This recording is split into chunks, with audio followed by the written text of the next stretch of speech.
So I made a video or a YouTube short, I want to say a week ago at the time of recording this video, where essentially I was saying that Vince Staples was right.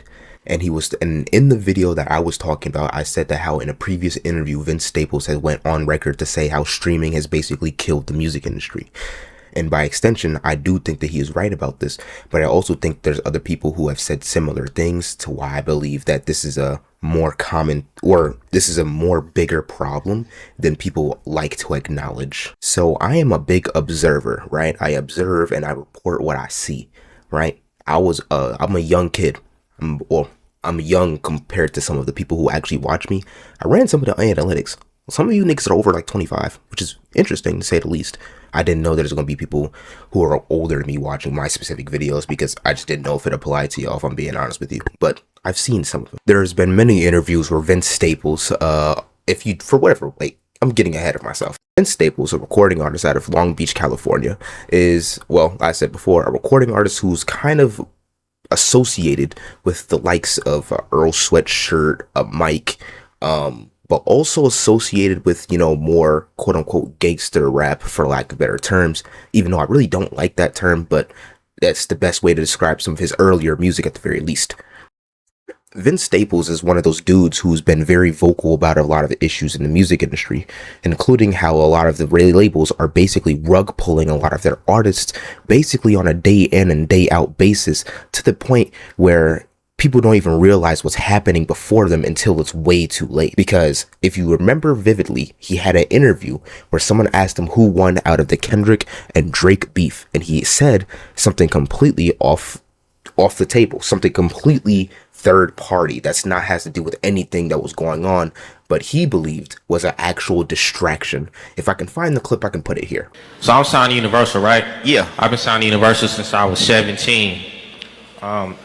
I haven't got a back end. That means when you turn in an album, they give you payment. I haven't got a back end since 2017, 18. So I done been on the same record label for 13 years, so to say.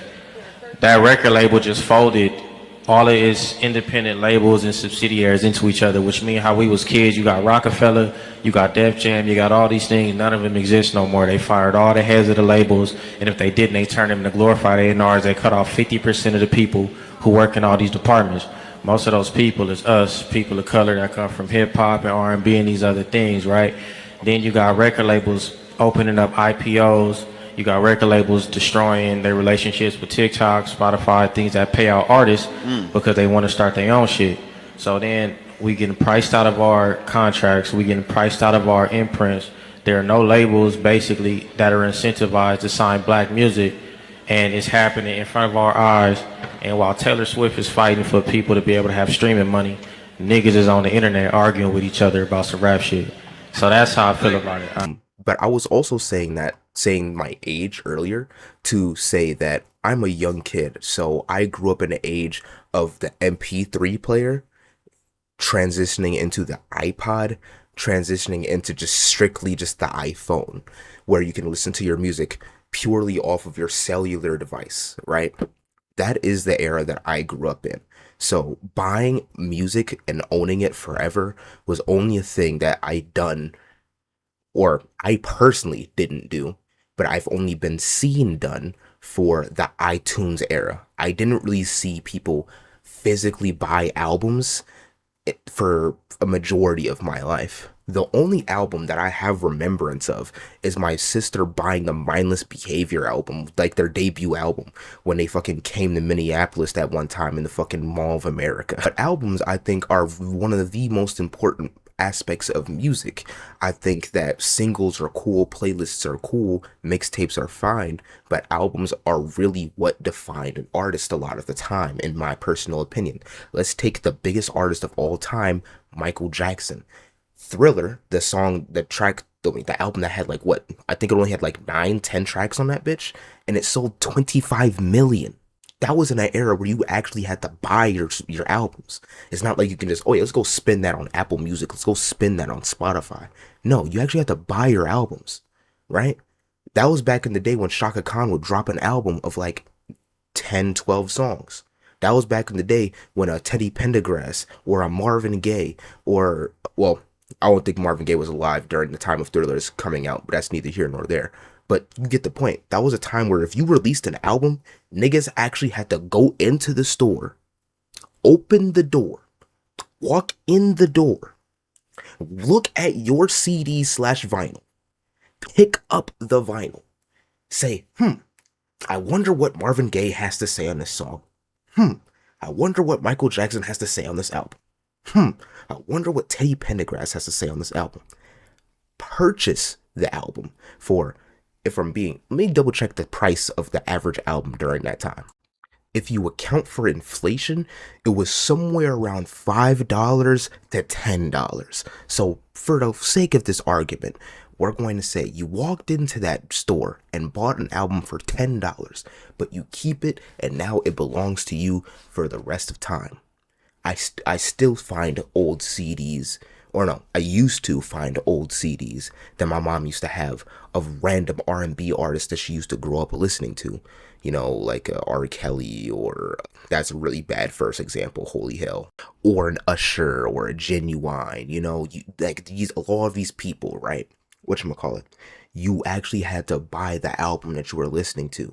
So people didn't really make playlists as often. As most, you had a mixtape that one bootleg dude across the street would just randomly sell, like, yo, I got this fire mixtape that I made, go check it out, put it in your car, that you would buy for like $2. You know, that's at most. That was the earliest form of a mixtape from my personal remembrance, and my of a playlist in my personal remembrance in real time, in like in my life, you know, in real time. But then the MP3 player became a thing. You know, so after the MP3 player became a thing, you know, you can make a playlist. You can buy all these albums. You can still download all these albums to your computer or whatever device you want to download it on, and then transfer it to your MP3 player. That was something you could still do.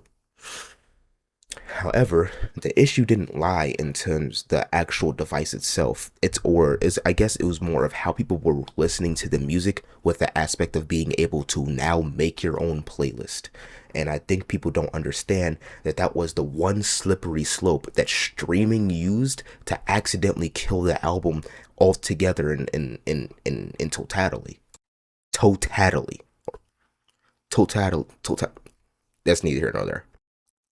So when you take that into consideration, that you basically had to make the transition of buying your whole album in full and then transferring it to an MP3, and then taking the songs that you like the most and then crafting your own personal playlist, which in turn is very much harmless, you have to think of the accidental ramifications of how people ended up listening to music afterwards. People don't listen to albums in totality.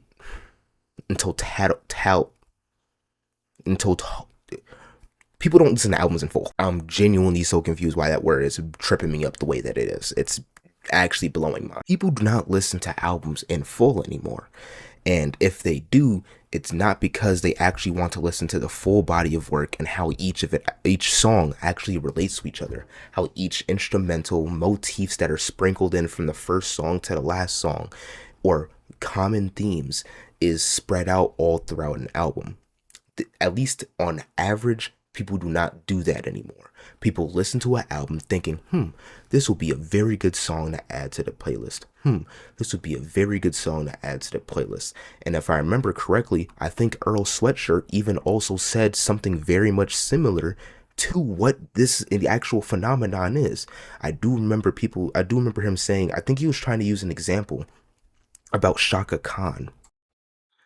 It's irritating me that I can't find this video right now, so editor Dev, you actually are somehow able to grace us with finding the video that I'm actually talking about, because I know I've seen it before. Please put it on screen.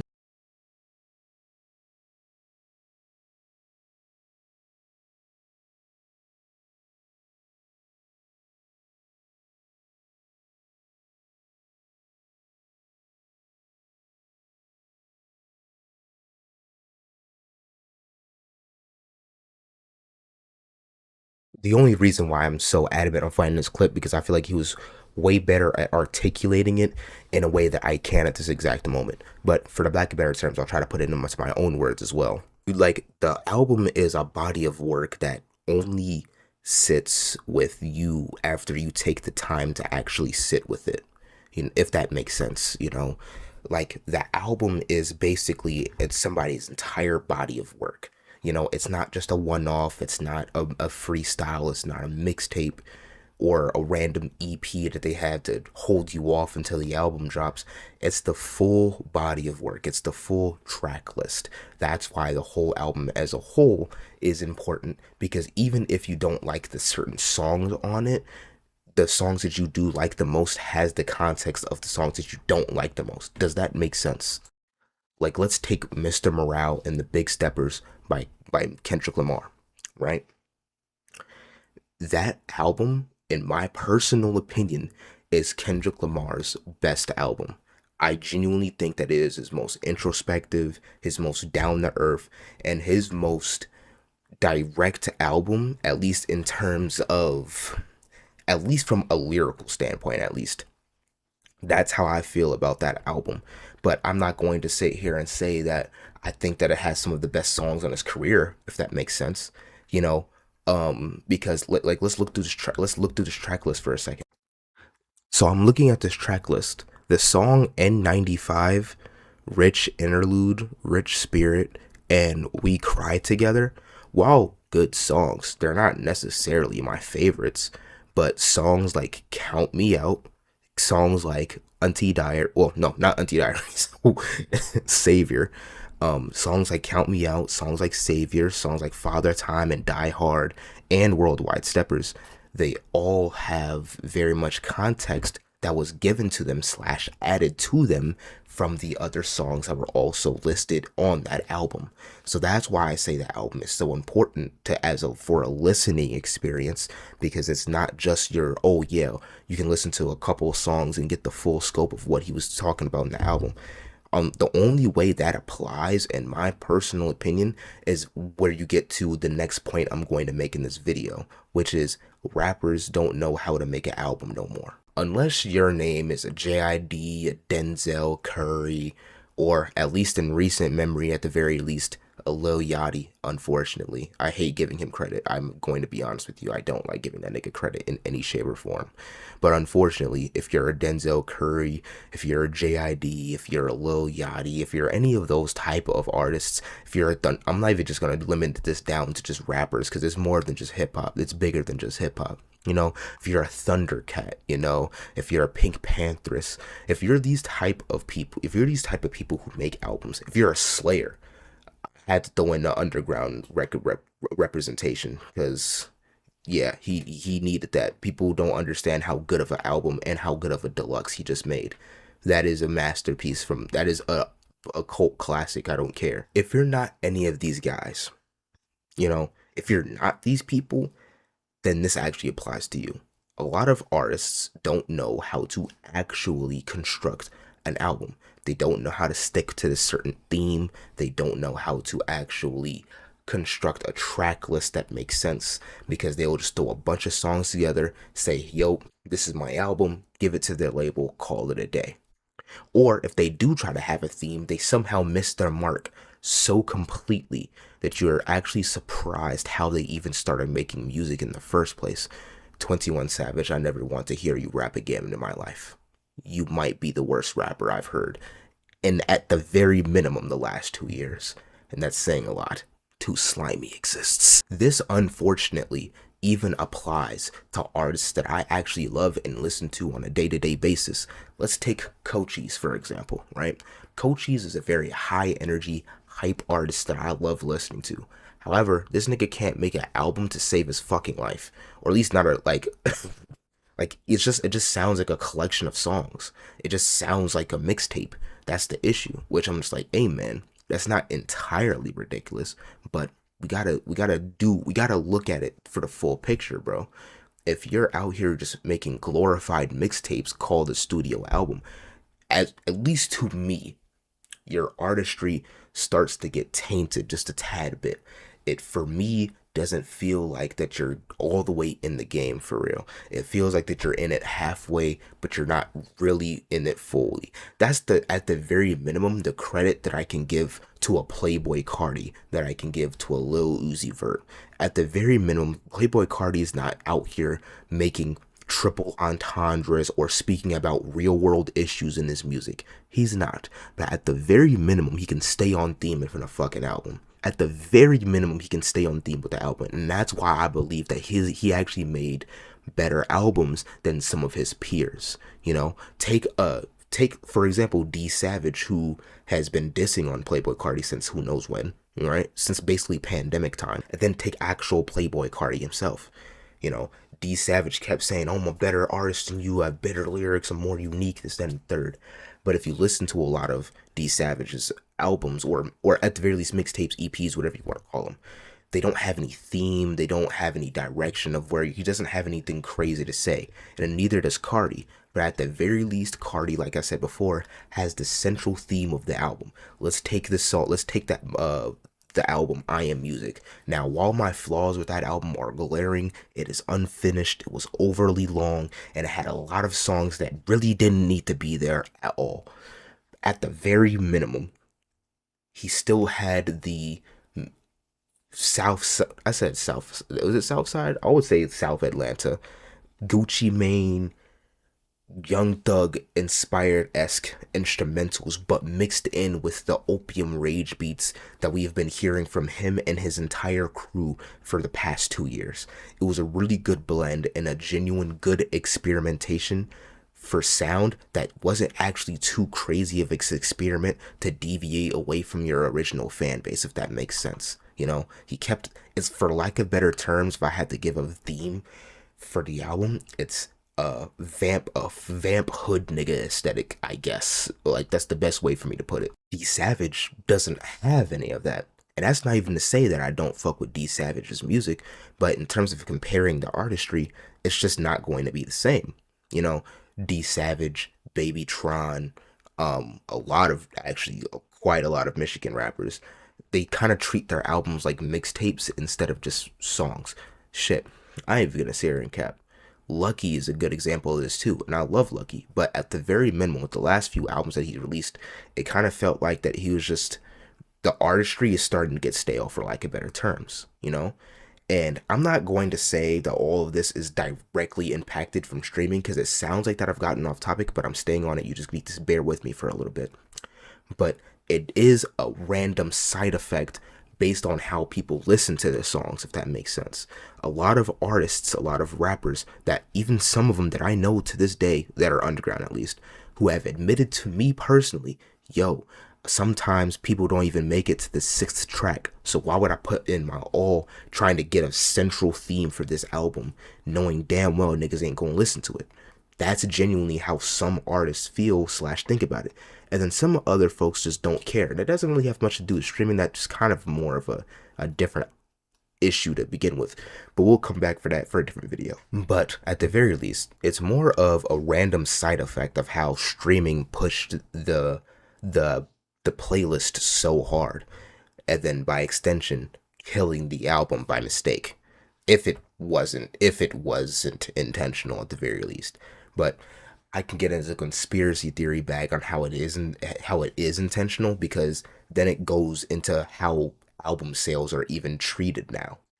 Mind you, in order for a record to become, I'm looking at it here, for it to become gold, platinum, or multi-platinum, or diamond, when referring to, according to RIAA, for certifications, for gold, it needs to move 500,000 units. For platinum, it needs to move 1 million units. And for multi-platinum, it needs to move 2 million units, or of 1 million units thereafter, right? And then diamond, it has to be 10 million altogether, right? So the way I look at it, at least, is that at the very minimum, trying to basically translate this into a streaming standpoint is very difficult, because I'm gonna just be honest with you. I don't even know if they have it stated on the website how a stream is oh, so it is. Okay, never mind. It is listed here. Let's read this off for a second. So, here's exactly how they said it. I'm gonna screenshot this and some more shit and put it in the video so I don't fuck up their words, right? It says album sales, single sales, and on-demand audio and slash or video streams are calculated at the formula of 1,500 on-demand audio and slash or video streams.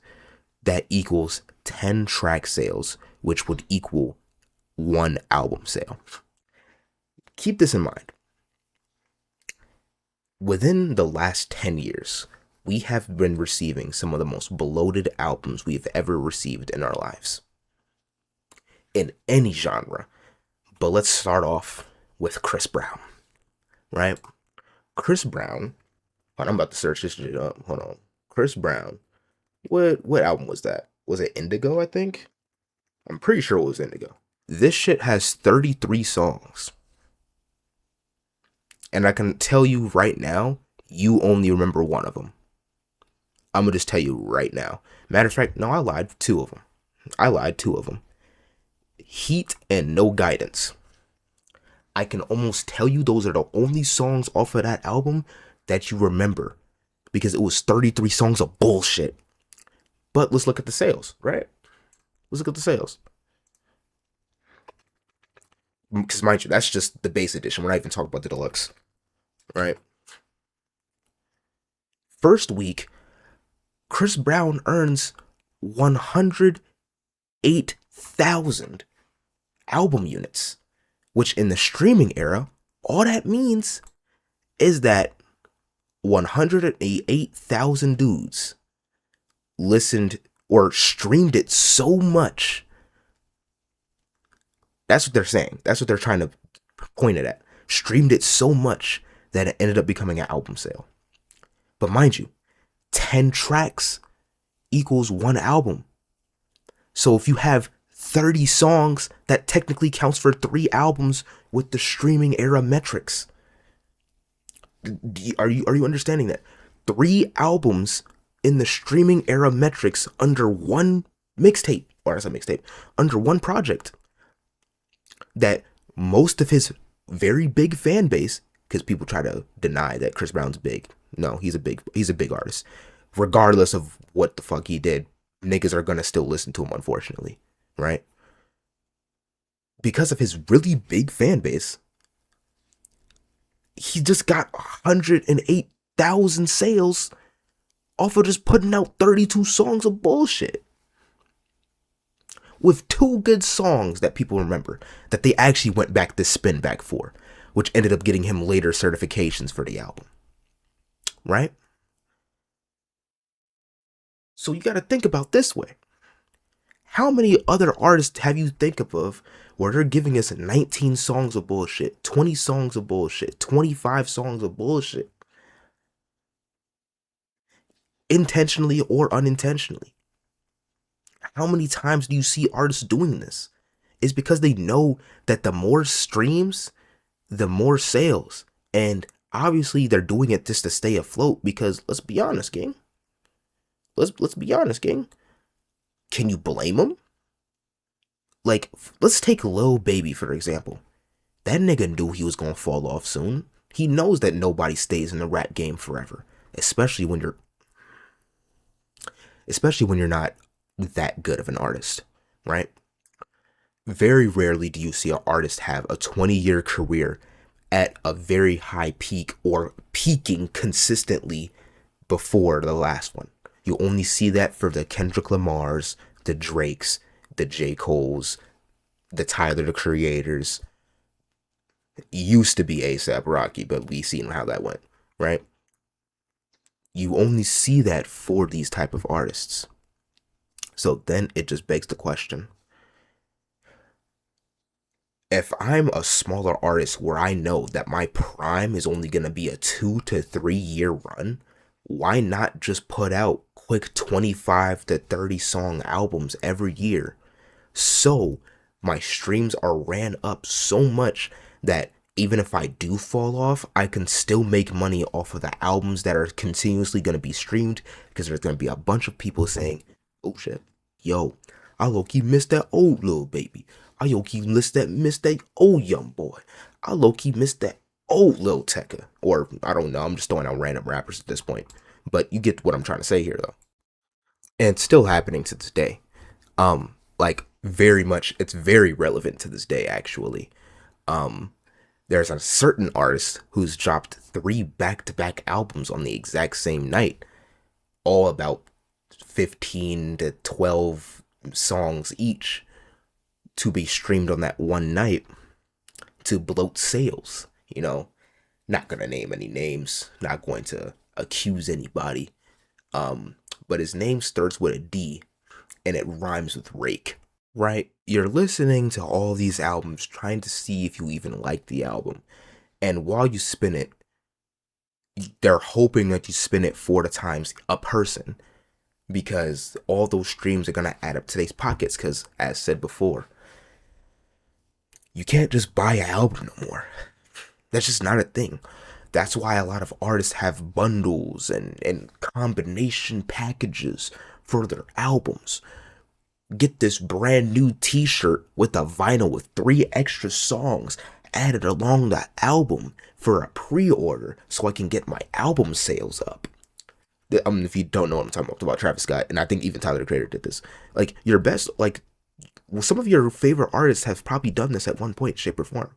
It's the only way to survive this music industry, because they're literally thriving off of the fact of you own nothing and you will be happy.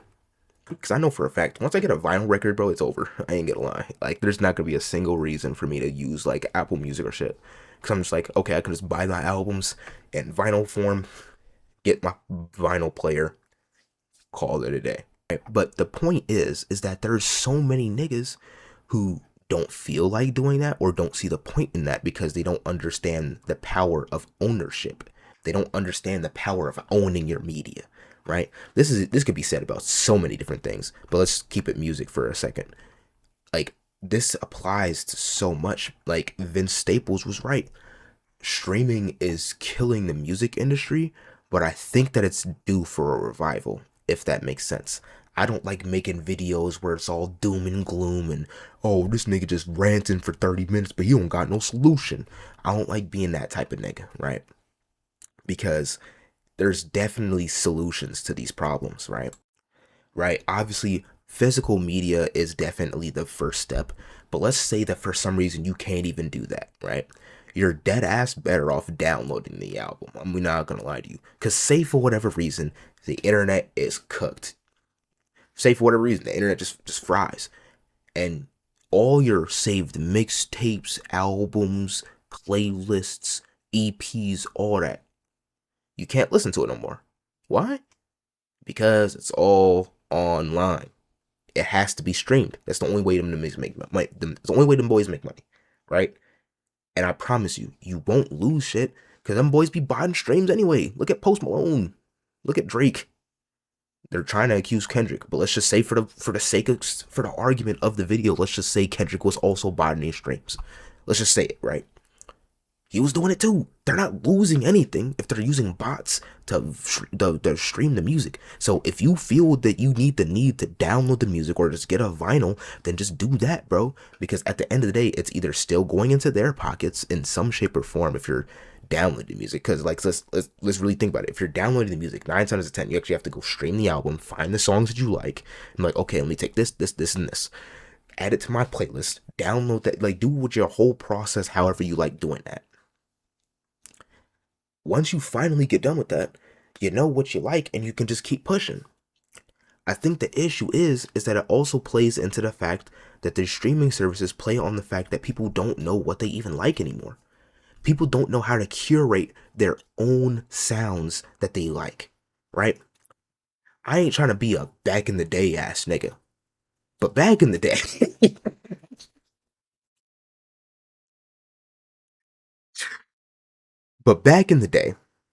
at the very least, from what my mama told me and from what my uncle told me, you know, and from what my older people in the family told me, and shit, just from me growing up and watching the transition happen in real time. Because people forget, Gen Z is the transition of watching how the entire world just shifted fucking ludicrously, right? People had different genres of music that they fucked with, but not because somebody introduced, well, sometimes people introduced it to them, but for the most part, it was because they carefully curated their own style. Not even just with music, but with everything. But once again, we're keeping it music. We're keeping it rap. Well, not even just rap, just music. There was niggas who liked rock music, right? There was niggas who liked R&B. There was niggas who liked soul. There was niggas who liked funk. There was people who liked house music. You know, there's people who like hip hop, you know, there's the deep hip hop heads, you know, but then there's the people who like the subgenres of those things. You know, we like metal, we like trap metal, we like whatchamacallit, death metal. Like, I ain't gonna lie, the amount of subgenres of metal is actually kind of crazy. But we're not gonna focus on that for right now. Some people like the new Jack Swing. Some people like the Belle Biv DeVoe. Some people like the New Edition. Some people like Michael Jackson. Some people like Teddy Pendergrass. Some people like fucking Tupac. Some people like Biggie. You know, there's something for everybody, and that's what people don't understand. The mainstream media understood this, that not everybody's going to like the exact same thing. Yes, there was certain artists that for some reason pushed past those boundaries and just somehow captured the hearts of everybody, with the exception, with like a Michael Jackson or a Prince or the Temptations, you know. But besides them, or besides people like them, not the labels knew that not everybody was just going to fuck with every single sub asset of music, and they still understand this.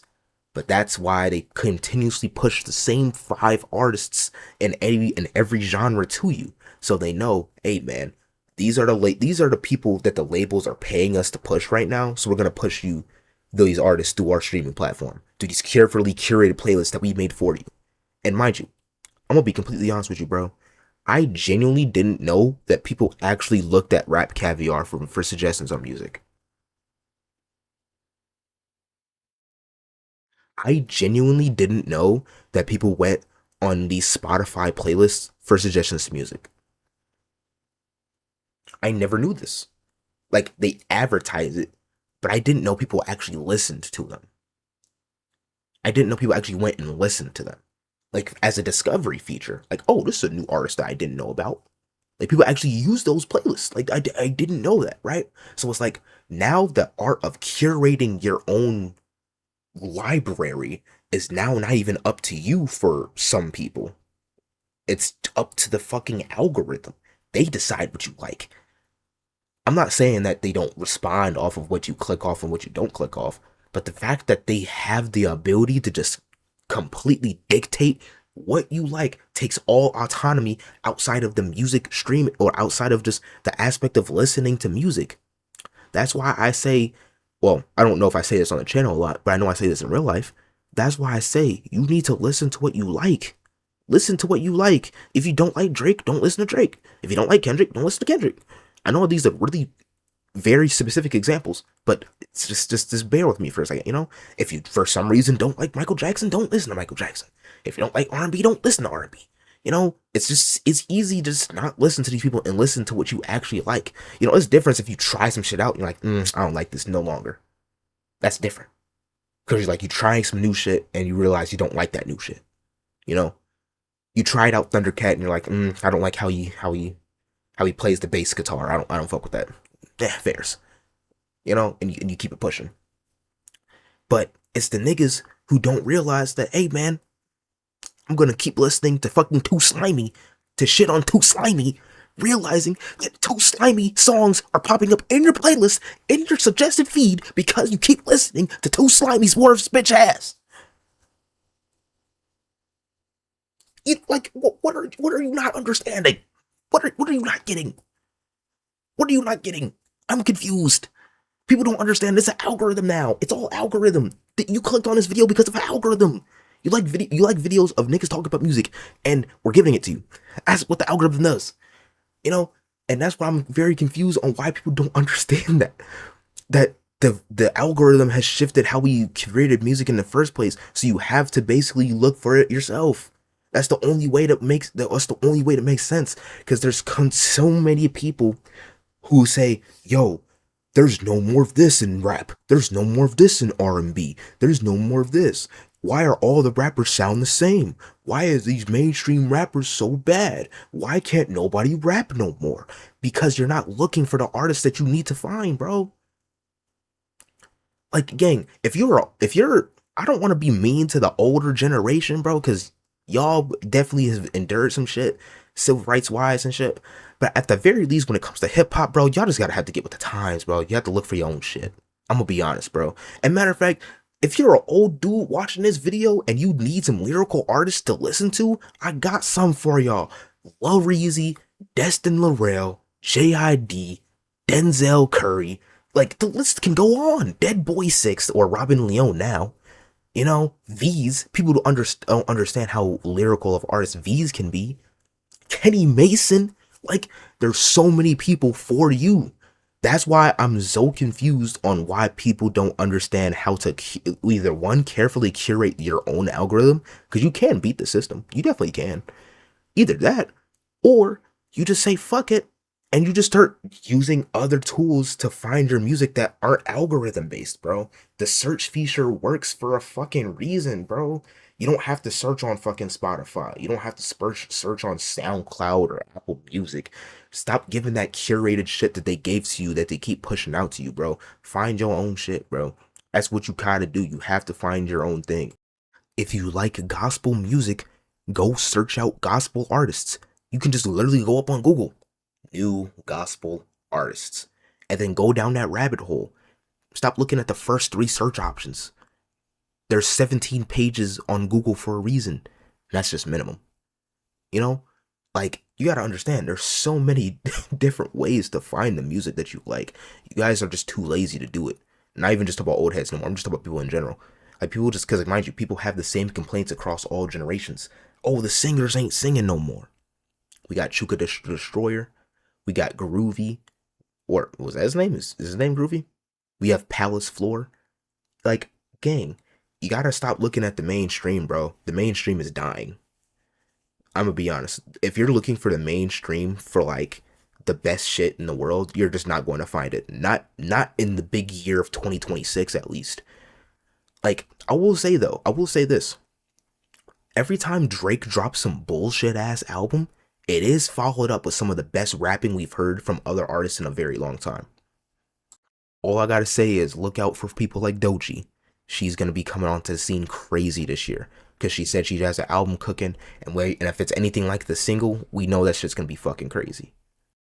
So all I got, and don't even get me started on the fact that y'all will see people do big on these streaming platforms and just automatically throw them as industry plant allegations because y'all did that shit with Doechii, and that doesn't make sense because you've seen her entire journey being documented from YouTube. Then she's accumulated a YouTube fan base and then literally pushed that shit for her music. She actually has a fan base who fucks with her music, so that's why she has good streams. What's not clicking is I'm not even gonna try to harp on that because that's already a video that I've made before. We're not even gonna like continuously harp on that. The issue is that you guys look at these big streaming numbers and immediately assume that they're botted instead of just finding the music that you like. And I think that is what the streaming industry has been attempting to capitalize on for so long, and they're winning. They're realizing that, oh, these guys are just gonna eat it up. Yeah, it doesn't matter. It doesn't matter what we do.